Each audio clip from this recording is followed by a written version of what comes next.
సంపాదించిన మనీని హ్యాపీ మనీగా మార్చుకోవాలనుకుంటే విజువలైజేషన్ 2.0కి జాయిన్ అవ్వండి.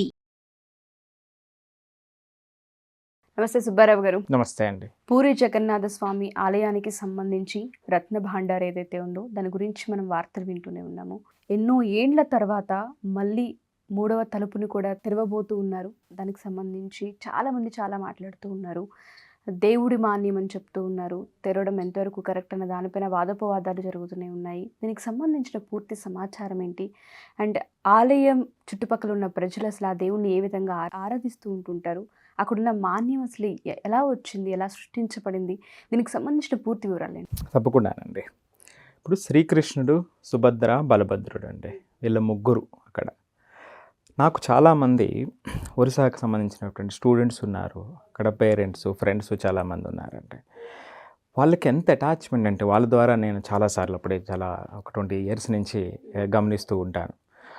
ఎంత అటాచ్మెంట్ అంటే అక్కడ దేవుడు అని కాదండి, వాళ్ళు కూడా శ్రీకృష్ణుడు, సుభద్ర, బలభద్రుడు అనేటువంటి వాళ్ళు భాగం అన్నమాట అండి. ఇంట్లో మనుషులాగా జీవనంలో భాగం అన్నమాట అండి. సో ప్రతిదీ కూడా అంటే జనరల్గా కండిషనల్ లవ్ ఉంటుంది. ఇప్పుడు మనం గుడికి వెళ్తే ఒక కండిషన్తో వెళ్తాం, నాకు ఇది కావాలి అనేది. అలాంటి కండిషన్స్ అతి అతి అతి స్వల్పం అండి. అక్కడ కండిషన్స్ ఉండవు, అన్కండిషనల్ లవ్ అనమాట. నేను ఇందాక చెప్పాను కదా, వాళ్ళు కూడా ఒక భాగం. ట్రూ స్పిరిచువాలిటీ అనేక వేల మందిలో కనిపిస్తూ ఉంటుందండి. దానికి ఒక ఎగ్జాంపుల్ చెప్తానండి. 1999 ఆ ప్రాంతంలో 2000 ఆ ప్రాంతంలో మదన్ మోహన్ అని ఒక బంగారు విగ్రహం అన్నమాట అండి, గుడిలోది ఒక విగ్రహం దొంగిలించబడిందండి. అయితే అక్కడ పూరిలో ఉన్న ప్రజలు, ఒరిస్సాలో ఉన్న కొంతమంది ప్రజలు భోజనాలు మానేశారండి. ఆ విగ్రహం వచ్చేంత వరకు మేము భోజనం చెయ్యము అని భోజనాలు మానేసి కూర్చున్నటువంటి వాళ్ళు వేల మంది ఉన్నారండి, వేల మంది. ఆ తర్వాత కొంతకాలానికి దొరికిందండి. అంటే నేను ఎందుకు చెప్తున్నానంటే 2001లో దొరికింది ఆ విగ్రహం. నేను ఎందుకు చెప్తున్నానంటే అంత అటాచ్మెంట్ అనమాట అండి. మా ఇల్లు, మా దేవుడు, మా ఇంట్లోదే పోయింది అన్న భావన అనేటువంటి భావన అనమాట. అన్కండిషనల్గా వాళ్ళు ఉంటారంటే అంత గొప్ప క్షేత్రం అంటే అక్కడ ఉండేటువంటి ప్రజలు కూడా అంత గొప్ప ప్రజలు అన్నమాట అండి. అంత అటాచ్మెంట్ ఉంటూ ఉంటుందండి.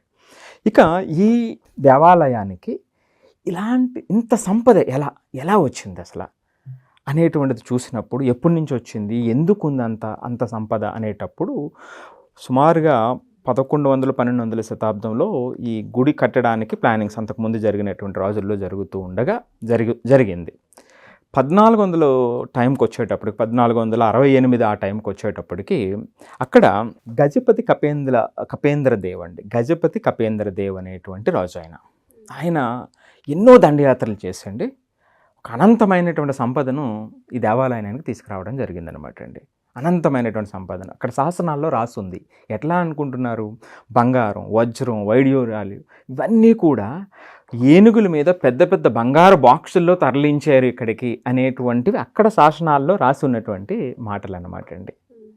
ఇంకొక ఎగ్జాంపుల్ చెప్తాను మీకు. అక్కడ మదల పంజి అని ఒక బుక్ ఉంటుందన్నమాట అండి.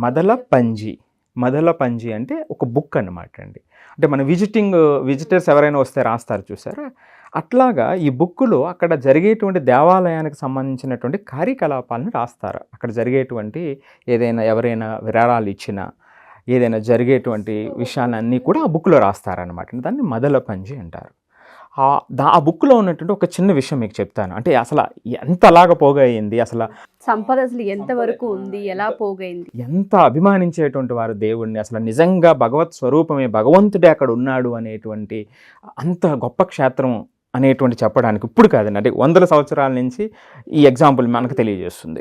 అనంగ భీమదేవుడు అనే రాజుగారు ఒక ఆయన ఉండేవాడండి. ఆయన 2,50,000 బంగారు మాడలు అనమాట అండి. పెద్ద పెద్ద మాడలు అంటే ప్లేట్లు లాగా ఉంటాయి చూసారా, 2,50,000 విరాళంగా ఇచ్చాడటండి. అలాంటివి 2,50,000 బంగారుకు సంబంధించినటువంటివి. సో అంటే భారతదేశ వ్యాప్తంగా కూడా అప్పటి నుంచి కూడా ఈ క్షేత్రం మీద అంత అనంతమైనటువంటి భక్తి, విశ్వాసం ప్రజలు చూపిస్తూ ఉండేవారు. అప్పుడు రాజులు కానివ్వండి, ఎంతోమంది. సో ఒక దశలో కోహినూర్ వజ్రం, పంజాబ్ దగ్గర ఉండేటువంటి రాజు దగ్గర ఉండేటువంటిది ఆయన కూడా ఇక్కడ బహుకరించాలి అనుకునేటువంటి మనసులో ఉన్న సందర్భంలో ఆయన చనిపోవడంతో అది మరలా అలా తిరిగి వెనక్కి వెళ్ళిపోయింది అనేటువంటిది ఒక నానుడు ఉందన్నమాట అండి.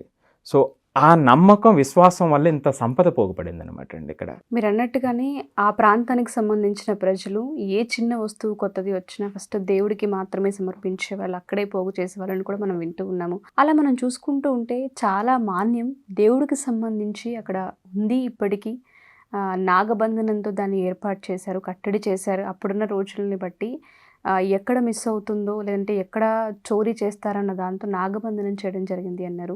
మరి ప్రస్తుతం మనం చూసుకుంటే ఎప్పుడు దేవుడి ఆలయాలకు సంబంధించి విశిష్టత మాట్లాడుతూ ఉంటుంటాం, ప్రత్యేకతలు మాట్లాడుతూ ఉంటుంటాం. ఫర్ ద ఫస్ట్ టైం దేవుడి మాన్యానికి సంబంధించి చర్చ జరుగుతూ ఉంది కాబట్టి అడుగుతూ ఉన్నాను. ఇప్పుడు ఎందుకు దీన్ని ఓపెన్ చేయాలి అనుకుంటున్నారు? మెయిన్ గల కారణాలు ఏంటి సుబ్బారావు గారు? ఇదండి యాక్చువల్గా ఎప్పటి నుంచో ఓపెన్ చేయాలి అంటే 1960 ఆ టైంలో అనుకుంటాను ప్రయత్నాలు జరిగాయి. సో గవర్నమెంట్ ప్రకారం కూడా, కోర్టు ఆర్డర్ ప్రకారం కూడా ప్రతి 3 సంవత్సరాలకి ఒక్కసారి గణన చెయ్యండి, లోపల ఏ సంపద ఉంది అనేటువంటిది గణన చెయ్యండి అనేది చాలా దేవాలయాల్లో జరుగుతూ ఉంటుంది. 1960లో ఎప్పుడు ఆర్డర్ వచ్చినట్టుందండి. సో 1978లో చివరిగా చేశారు. సో ఆ తర్వాత ఇప్పుడు ఒక 43 సంవత్సరాలకి ఇప్పుడు మరలా తెరుస్తున్నారు. సో ఎందుకు చేయలేదు ఇప్పుడు వరకు అన్నప్పుడు చాలా అవాంతరాలు ఎదురైనాయండి. నేను ఇప్పుడే చెప్పినట్టుగా కోర్టు ఆర్డర్ ప్రకారం 3 సంవత్సరాలు గణన చేయండి అనేటప్పుడు 78 తర్వాత 81లోనే 82లోనే మరలా ప్రయత్నం చేయడం జరిగింది.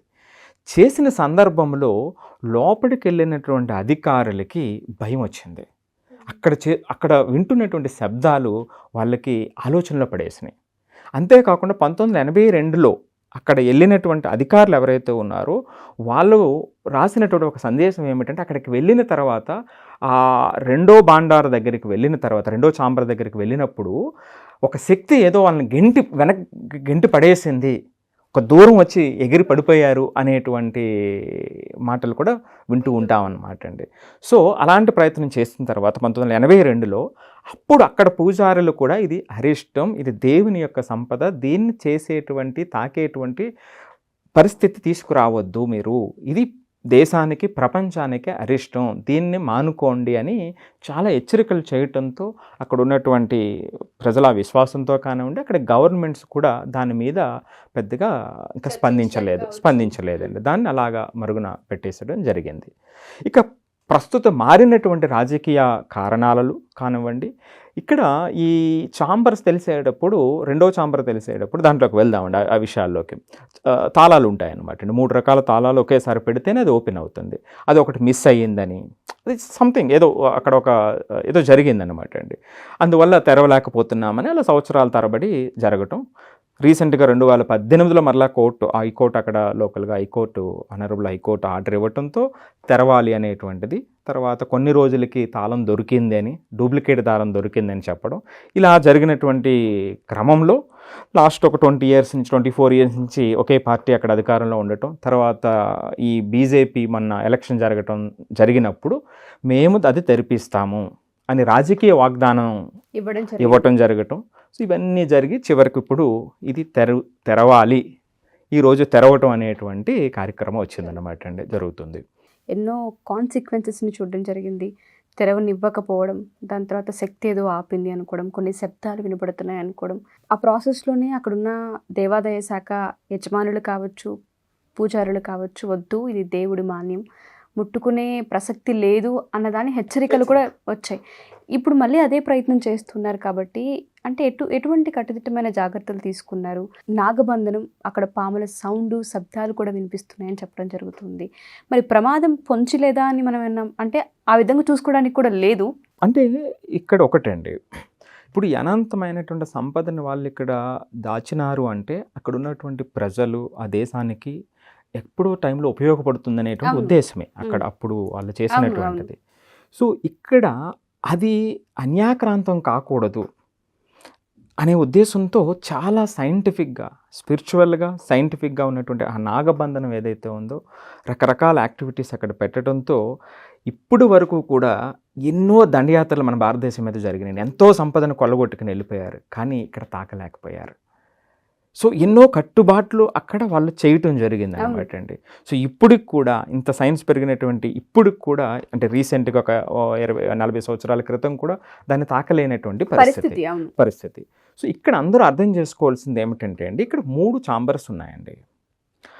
చాంబర్ 1 దీంట్లో రోజువారీ కార్యకలాపాలకు సంబంధించినటువంటి ఏదైతే వస్తువులు ఉంటాయో, దేవుని అలంకరణకు సంబంధించినటువంటి వస్త్రాలు ఉంటాయో, బంగారపు వస్తువులు ఉంటాయో, ఇవన్నీ కూడా ఛాంబర్ 1లో ఉంటాయన్నమాట అండి. అది ఆ బాండార్ అధికారి ఎవరైతే ఉంటారో ఆయన దగ్గర తాళం ఉంటుంది. సో ఆయన రోజువారీ కార్యకలాపాలలో తెరిచి ఇవి ఉపయోగించుకోవడం జరుగుతూ ఉంటుంది. సో దీంట్లో ఎప్పుడు జరుగుతూ ఉండేటువంటిది, దీంట్లో ఏ ఇబ్బంది లేదు. ఇక రెండో ఛాంబర్కి వచ్చేటప్పటికి వీటిలో ఎప్పటి నుంచో ఇచ్చినటువంటి కానుకలు, ఎంతో సంపద అందులో ఉందన్నమాట అండి. సో దీన్ని బ్రిటిష్ వారి కాలంలో కూడా ఎంతో సంపదను కొల్లగొట్టుకుని వెళ్ళిపోయారు. అప్పుడు కూడా వాళ్ళు ఇక్కడున్నటువంటి నమ్మకం, ఇక్కడ ప్రజలు చూపించేటువంటి నమ్మకం, ఇక్కడ జరుగుతున్నటువంటి పరిణామాలు వాళ్ళకే భయాన్ని తీసుకొచ్చినాయండి. వాళ్ళ మిస్టీరియస్ గాడ్ అని వాళ్ళు సంబోధించడం జరిగింది. అందుకని అక్కడ జరిగే కార్యకలాపాల్లో వాళ్ళు ఎక్కువగా జోక్యం చేసుకోలేదన్నమాట అండి.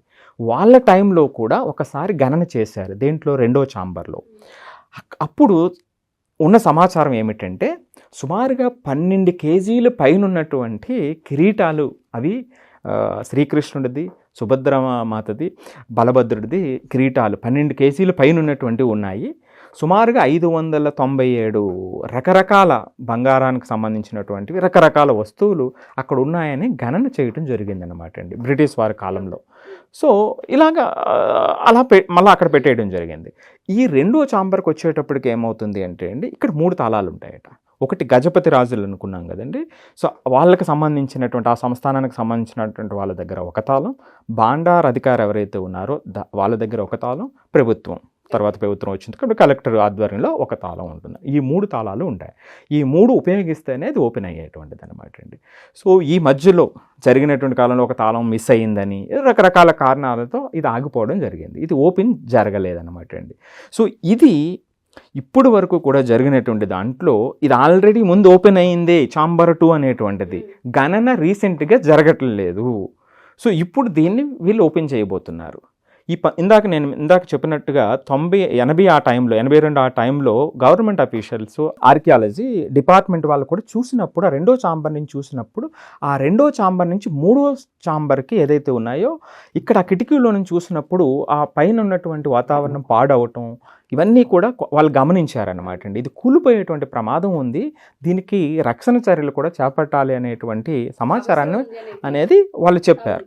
సో ఇది రెండో ఛాంబర్కి సంబంధించినటువంటిది. ఇక్కడ చెప్తున్నటువంటిది ఏమిటంటేనండి, మిస్టీరియస్ ఏమిటంటే ఇక్కడి నుంచి మూడో ఛాంబరు, అక్కడి నుంచి ఒక సొరంగ మార్గాలు ఉన్నాయని, అక్కడ మరింత శక్తులు ఉన్నాయనేటువంటిది ఇప్పుడు మనం అంటే ఈ నాగబంధం ఏదైతే అనుకుంటున్నామో అది మూడో దానికి సంబంధించినటువంటిది అనమాట అండి. సో ఇది వాటిని తెరిచేటువంటి ప్రయత్నంలోనే ఇదివరకు జరిగినటువంటి అనర్థాలు చాలా జరిగినాయి. సో కాబట్టి ఇప్పుడు నేను చెప్తున్నది ఏమిటంటే, రెండో ఛాంబర్కి సంబంధించినటువంటి గణన 1978లో ఏదైతే జరిగిందో దాన్ని మరలా గణన చేయటం అనేది ప్రస్తుతం జరుగుతున్నటువంటిది అని అనుకుంటున్నా. సో ఇక మూడో ఛాంబర్కి వెళ్ళేటువంటి సాహసం చేస్తారా, లేకపోతే అది అసలు ఎలా ఉంది, ఏంటి అక్కడ ఉన్నటువంటి పరిస్థితులు ఏమిటి, నాగబంధనం ఏమిటి, ఆ సర్పశక్తి ఎట్లా ఉంటుంది ఏంటి అనేటువంటిది ఇవన్నీ కూడా తెలియనటువంటి సమాచారం అండి ప్రస్తుతానికి ఇప్పుడు వరకు ఉన్నటువంటి పరిస్థితి అయితే ఇది. మీరు అన్నట్టుగానే మూడవ ఛాంబర్కి సంబంధించి సమాచారం ఇంకా తెలియాల్సిన అవసరం ఉంది. అండ్ దాంతోపాటు జూలై 14 ఇవాళ ఒక ముహూర్తం పెట్టి ఆ వేలోనే ముందుకు వెళ్తున్నారు కాబట్టి ఖచ్చితంగా 2-3 డేస్ టైం పడుతుంది వీటన్నిటిని ఓపెన్ చేయడానికి అని కూడా సమాచారం మనం వింటూ ఉన్నాము. అసలు పూర్తి సమాచారం ఏంటి, అండ్ దాంతోపాటు అసలు దేవుడు మాన్యానికి సంబంధించి ఏ విధంగా అసలు ముందుకు వెళ్ళారన్న సమాచారాన్ని తెలుసుకొని ఇంకా మరిన్ని విషయాలు కూడా వేరే వీడియోలో మాట్లాడే ప్రయత్నం చేద్దాం. మంచి ఇన్ఫర్మేషన్ని షేర్ చేశారు సార్. థ్యాంక్ యూ సుబ్బారావు గారు. Thank you so much. Suman టీవీలో మీ పర్సనల్ అండ్ బిజినెస్ ప్రమోషన్స్ కోసం కింది నెంబర్కి కాంటాక్ట్ చేయండి.